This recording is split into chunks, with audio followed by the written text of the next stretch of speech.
و تار مویت بند است. باران تبسمت مثال قند است. آن روزی که من به دور تو چرخیدم هی، گفتم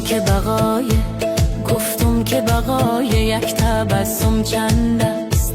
گفتمت بقای یک تبسم چند است.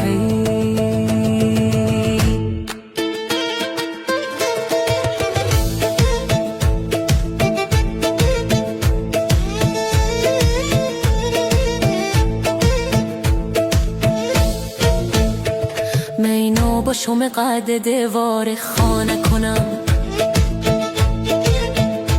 شبهای دراز چرک چرک ناله کنم. شب ناله کنم کسی به میرادم نرسد. خنجر بگیرم چاقو بگیرم، خنجر بگیرم پشه بر ما پاره کنم، جان پاره کنم. خنجر بگیرم پشه بر ما پاره کنم.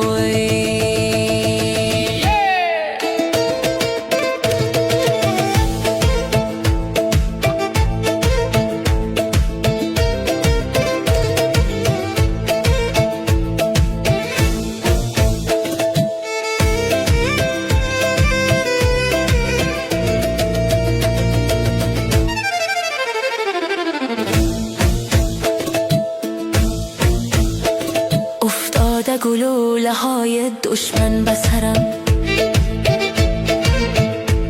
مجروح شده است و دست و پا و کمرم.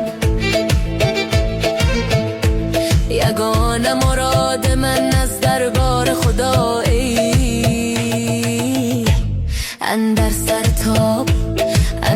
سر تابوتم بیاید جگرم، بیاید جگرم، بیاید جگرم.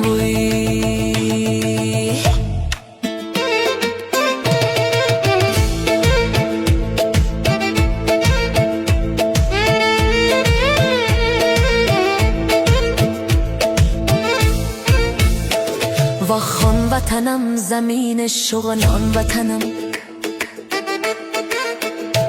اشکاش من نازنین